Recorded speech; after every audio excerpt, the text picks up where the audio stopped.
drafted me. And that was the best thing ever happened to me, when they drafted me. When I was discharged from the Navy, I came home and I wanted to leave Birmingham, but I didn't leave Birmingham. There were people in the South, in Birmingham, who did not necessarily, they weren't in front of the cameras marching with hundreds and hundreds, but they were behind the scenes doing very courageous acts that few people know about. I encountered these individuals because of the research I did, but there were many people, just like Charles Patrick, that contributed to what we now call the Civil Rights Movement. It all started December 11, 1954, when I went to get my son a scout suit.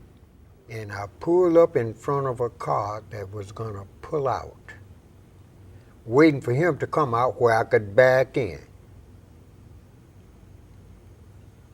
And when the car came out, another lady pulled her car in the spot, and I was gonna back up. I said, lady, I was waiting for the spot.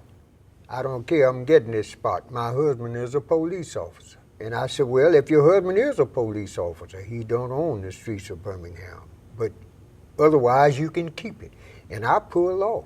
They came to my home in Washington Heights there, back of the airport, and took me to jail.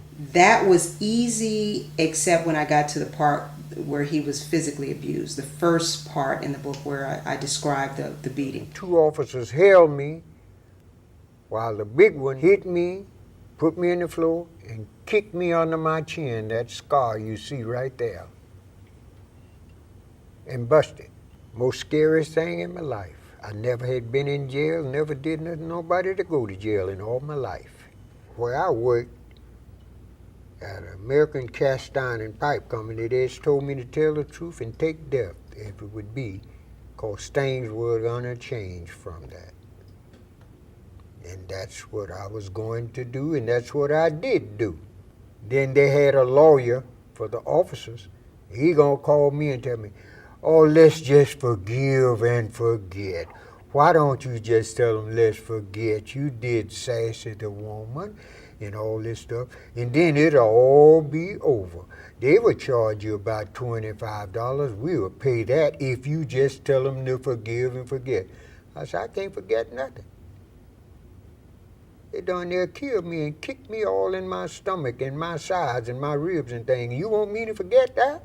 I'll not do it. I'd rather die. And I didn't do it.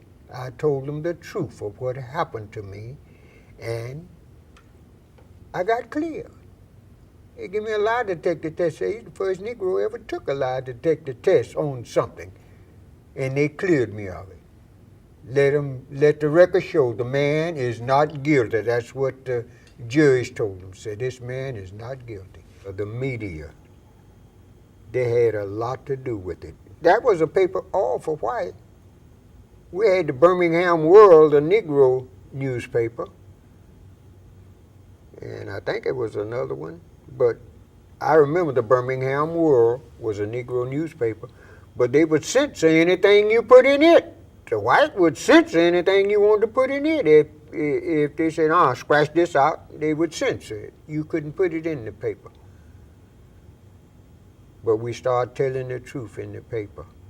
I think you've helped make the world a better place. Thank you very much. Thank you very much. I feel good. Thank you. Thanks very much. God bless you. You too. God bless you.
the media. They had a lot to do with it. That was a paper all for white. We had the Birmingham World, a Negro newspaper, and I think it was another one, but I remember the Birmingham World was a Negro newspaper, but they would censor anything you put in it. The white would censor anything you wanted to put in it. If they said, scratch this out, they would censor it. You couldn't put it in the paper. But we started telling the truth in the paper.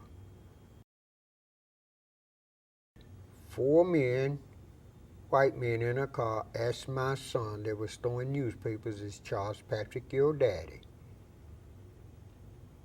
And that's when I sold the piano and all the other things that I could sell and left and started off with one daughter, Mary Dean Patrick, and left and went to California. So you were pretty sure that was a threat.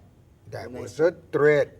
That was a threat. I had to get away from there to save my family. The other children were born in California. My oldest daughter is buried in California, Lincoln Memorial Park. What made you go back? After all that, what made you want to go back to Birmingham?